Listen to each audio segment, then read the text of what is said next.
ये वीडियोस आपने देखी, आप सोच रहे होंगे कि ये कोई यूरोप या अमेरिका की वीडियो है जहां पर एक शख्स किसी औरत पे टैटू बना रहा है। नहीं, ये वीडियो इस्लामी जमहूरिया पाकिस्तान रावलपिंडी सदर की है, जहां पर ये शख्स इस औरत की शर्मगाह पे टैटू बना रहा था, दरवाज़ा बंद करके। तो करीब ही किसी दुकानदार ने इसको देखा इस हालत में कि ये जो औरत थी तो वो नंगी इसके सामने लेटी हुई थी और ये उसके जो प्राइवेट पार्ट्स हैं तो उन पे टैटू बना रहा था, जिसके बाद से ये हंगामा आराई हुई और जो मार्केट और जितने भी वहाँ पर करीबी जो शॉपकीपर थे तो उन्होंने शोर मचाया और ये जो गंद हो रहा था, गैर कानूनी चीज़ें हो रही थी, तो उसके ख़िलाफ़ आवाज़ उठाई।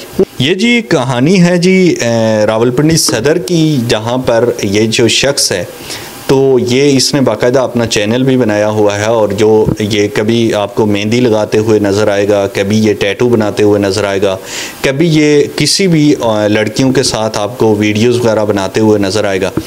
ये एक फहाश किस्म का मर्द तो खैर नहीं कह सकते इसको, ये एक फहाश किस्म का शख्स है जो औरतों का इस्तेमाल करके तो फेमस भी हो रहा है और दूसरी साइड अपना जो रोज़गार है तो वो भी कमा रहा है। इसकी कई वीडियोस मैंने देखी हैं, यूट्यूब पे इसका चैनल है, टिकटॉक वगैरह पे, फेसबुक पे भी इसकी वीडियोस मौजूद हैं, जहाँ पर ये जो सदर में आजकल आपको पता है कि सदर कहीं पर भी आप चले जाएं तो मेहंदी सेंटर बने हुए हैं जहाँ पर औरतें मेहंदी लगवाती हैं। तो वहाँ पर तमाम मर्द हजरात होते हैं जो औरतों को मेहंदी लगाते हैं। कोई शायद हो जो वहाँ पर कोई औरत हो जो औरतों को मेहंदी लगाती है, अक्सरियत मर्द हजरात हैं जो औरतों को मेहंदी लगाते हैं।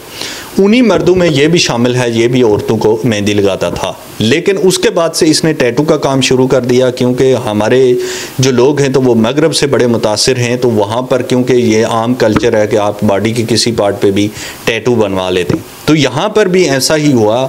रावलपिंडी सदर में ये जो शख्स है तो इसने एक औरत को, जो इसकी पुरानी गाहक थी, वो कई जगह अपने बॉडी पार्ट्स पे टैटू बनवा चुकी थी और वो इसके साथ काफ़ी ज़्यादा फ्री थी। कई दफ़ा ये इसकी अलग से वीडियो भी मंजर आम पर आती थी उसके साथ। तो वो औरत इसके पास आई और इसने डिमांड की कि मेरी जो शर्मगाह है तो उस पर भी तुम टैटू बनाओ। तो इसने कहा ठीक है मैं बना दूंगा, और उसके बाद से इसने जो दरवाज़ा बंद किया और इसके शलवार उतार के तो वो उसके ऊपर टैटू बनाना शुरू कर दिया। लेकिन वहाँ के जो करीबी दुकानदार थे तो उनको किसी तरह से पता चल गया और उसके बाद से हंगामा आराई हुई और इसको जो है तो वो अरेस्ट किया गया। जब ये न्यूज़ वायरल हुई, हम तक पहुँची, तो मैंने भी कोशिश की कि लोगों से बात करूं और कई लोगों से मैंने बात की कि यार इस तरह से हमारे जो रावलपिंडी है सदर में ऐसा कुछ वाक़या हुआ है और उसके बाद से दुकानें वगैरह बंद की गई और हंगामा हुआ। तो आप हैरान होंगे, मुझे बड़ा अफसोस हुआ कि लोगों ने कहा ये तो नॉर्मल है, ये मतलब कि जो उसने लाइसेंस लिया था, टैटू बना रहा था, तो वो अगर टैटू बना रहा था तो वो बॉडी के किसी पार्ट पे भी टैटू बना सकता है, उसका ये लीगल है।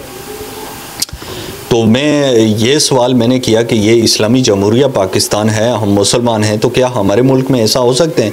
तो कहते हैं जी हो सकता है। मतलब मैं हैरान हो गया कि हमारे यहाँ ये नॉर्मलाइज़ किया जा रहा है कि ठीक है ऐसा हो सकता है। तो फिर आप अपनी बेटी के लिए भी तैयार रहें, अपनी जो बहन है उसके लिए भी तैयार रहें, और कल को अल्लाह ना करे आप अपनी माँ के लिए भी तैयार रहें कि वो भी टैटू बनवा सकती है किसी से भी, किसी गैर मर्द से।